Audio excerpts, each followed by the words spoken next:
नमस्कार। प्रस्तुत है आज का चिंतन। समस्या। परिवारों में इन दिनों बढ़ते हुए मनोमालिन्य विग्रह का क्या कारण है? परिवार संस्था को टूटने से कैसे बचाया जाए? समाधान। सद्भाव, सदाशयता, स्नेह और आत्मीयता ही वह आधार है जिस पर पारिवारिक एकता और संगठन निर्भर करते हैं। पारिवारिक सदस्यों के बीच आपसी सहकार, सहयोग की प्रवृत्तियां इसी आधार पर विकसित होती हैं। चिरकाल से परिवार संस्था को जीवंत बनाए रखने में इन्हीं की प्रधान भूमिका रही है, लेकिन आज स्थिति विपरीत हो गई है। विचार करने पर इसका एक ही कारण दृष्टिगत होता है कि स्नेह एवं आत्मीयता के प्रगाढ़ बंधन अब ढीले पड़ते जा रहे हैं, जिनका अवलंबन कर कभी परिवार, व्यक्ति एवं समाज निर्माण का उद्देश्य पूरा करते थे। घनिष्ठ आत्मीयता एवं स्नेह सद्भाव के मूल आधार के न रहने पर अपनत्व के बंधन टूट जाते हैं। भेदभाव पनपने से संकीर्ण स्वार्थपरता को ही बढ़ावा मिलता है। जिस भी परिवार में यह संकीर्णता पनपती है, परिवार को विशृंखलित कर डालती है। अपने ही परिवार के सदस्यों में भेदभाव का होना एक ऐसी चिंगारी है जो भीतर ही भीतर अधिकांश परिवारों में सुलगती देखी जा सकती है। आगे चलकर यही पारिवारिक विघटन का कारण बनती है। पारिवारिक सदस्यों में जब तक समर्पण, त्याग, उत्सर्ग का भाव बना रहता है, तब तक उसकी दृढ़ता, एकता को आंच नहीं आने पाती। परिवार में रहने वाला प्रत्येक सदस्य कर्तव्यों को प्रधान और अधिकारों को गौण माने, अपनी नहीं दूसरों की सुख सुविधा को प्राथमिकता दे, तो आपस में मनमुटाव तथा विक्षोभ की स्थिति उत्पन्न नहीं होगी। बड़ों के प्रति सम्मान तथा श्रद्धा, छोटों के प्रति स्नेह प्यार की अभिव्यक्ति ही पारिवारिक सुख शांति का मेरुदंड है। पुस्तक सुसंस्कारिता की प्राथमिक प्रयोगशाला परिवार संस्था, पृष्ठ 24-25-26। समस्या। मनुष्य जीवन की सही दिशा और सच्ची साधना क्या है? समाधान। साधना का अर्थ है असंतुलित को संतुलित बनाना, अनघड़ को सुघड़ बनाना, डगमगाते लड़खड़ाते सुविधा के लोभ में सुपथ को छोड़ने को, उद्यत जीवन को संभालने के लिए प्रखर पुरुषार्थ करना ही साधना है। आज किए जाने वाले तथाकथित सभ्यता की होड़ में लगे जीवन को संस्कारवान बनाना साधना है। नश्वर सुख की लालसा में दिग्भ्रमित मानवीय श्रम को परमार्थ परायणता से निःसृत आनंद निर्झर की शीतल अनुभूति प्राप्ति की ओर मोड़ देना साधना है। साधना वह होती है जिससे वातावरण आनंद और प्रेममय बन जाता है। साधना जहाँ होती है वहाँ ईमानदारी और प्रामाणिकता मूर्तिमान हो जाती है।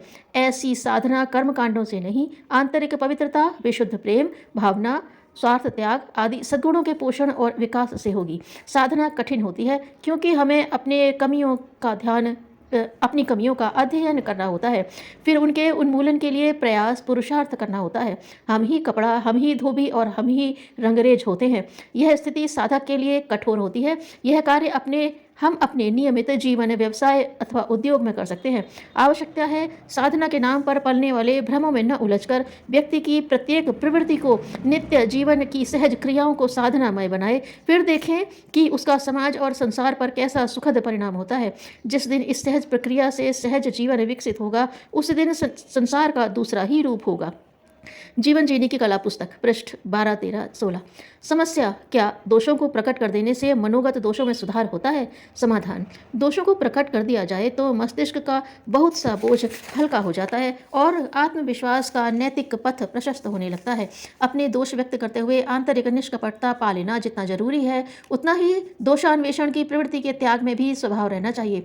मन की भरी हुई बुराइयों की सड़ांध से कुछ कम घातक प्रभाव पर दोष दर्शन का नहीं होता।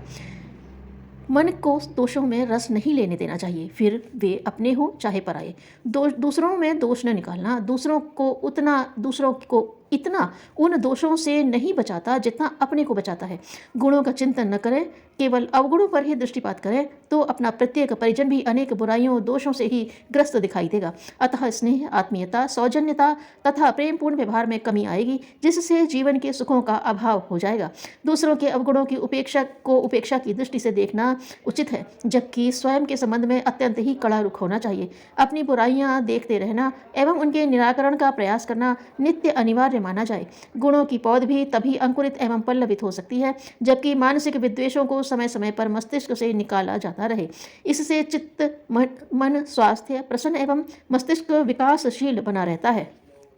समस्या। एक कुशल व्यवस्थापक कैसा बना जा सकता है? उसमें कौन से गुण होने चाहिए? समाधान। दूसरों पर प्रभाव डालना, उपयोगी मनुष्यों का सहयोग एकत्रित करना, काम की ठीक योजना बनाना, नियमित कार्य प्रणाली का संचालन करना, रास्ते में आने वाली कठिनाइयों का निराकरण करना, ये 5 गुण व्यवस्थापकों में देखे जाते हैं।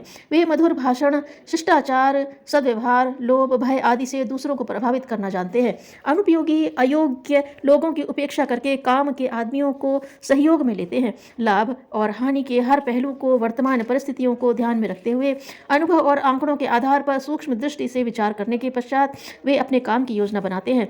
समय की पाबंदी, नियमितता, ठीक समय पर कार्य करना, स्वच्छता, निरालस्यता एवं जागरूकता उनके स्वभाव का एक अंग बन जाती है। दोषों को वे बारीकी से ढूंढ लेते हैं, उन्हें हटाने के लिए सदा प्रयत्नशील रहते हैं। बदलती हुई परिस्थितियों के कारण जो खतरे आते हैं उन्हें रोकने एवं शमन करने पर उनका पूरा ध्यान रहता है। सफल व्यवस्थापक में इस प्रकार के गुण होते हैं। उनकी सूझबूझ व्यावहारिक होती है। धनी, विद्वान और स्वस्थ पुरुष अनेक स्थानों पर असफल रहते हुए देखे गए हैं, पर चतुर प्रबंधक स्वल्प साधनों से बड़े बड़े कार्यों के लिए सरंजाम जुटा डालते हैं और अपनी हिम्मत, चतुरता, बुद्धिमत्ता एवं व्यवस्था के बल पर उन्हें पूरा कर लेते हैं। समस्या, साधनात्मक पुरुषार्थ में मुख्य रूप से किन बातों का ध्यान रखना चाहिए? समाधान, साधनात्मक पुरुषार्थ में 1. उपासना का नियमित और निश्चित होना। 2. व्यक्तित्व में पवित्रता एवं प्रखरता का समावेश बढ़ना।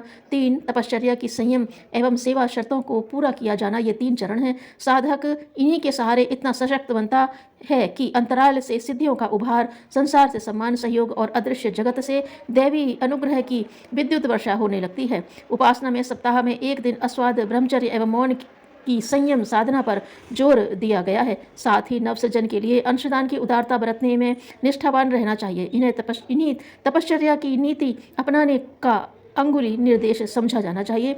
इन्हें मात्र कृत्य की तरह पूरा भर नहीं कर लिया जाना चाहिए, वरन उन्हें तपस्वी जीवन के लिए आधारभूत सिद्धांत समझा जाना चाहिए और निरंतर यह प्रयत्न चलना चाहिए कि यह आदर्श व्यक्तित्व के अंग बनकर दबे देवत्व को उभारने का चमत्कार दिखा सके। जिससे जीवन साधना नहीं बन पड़ी, उसका चिंतन, चरित्र, आहार विहार, मस्तिष्क अवांछनीयताओं से भरा रहेगा। धन्यवाद।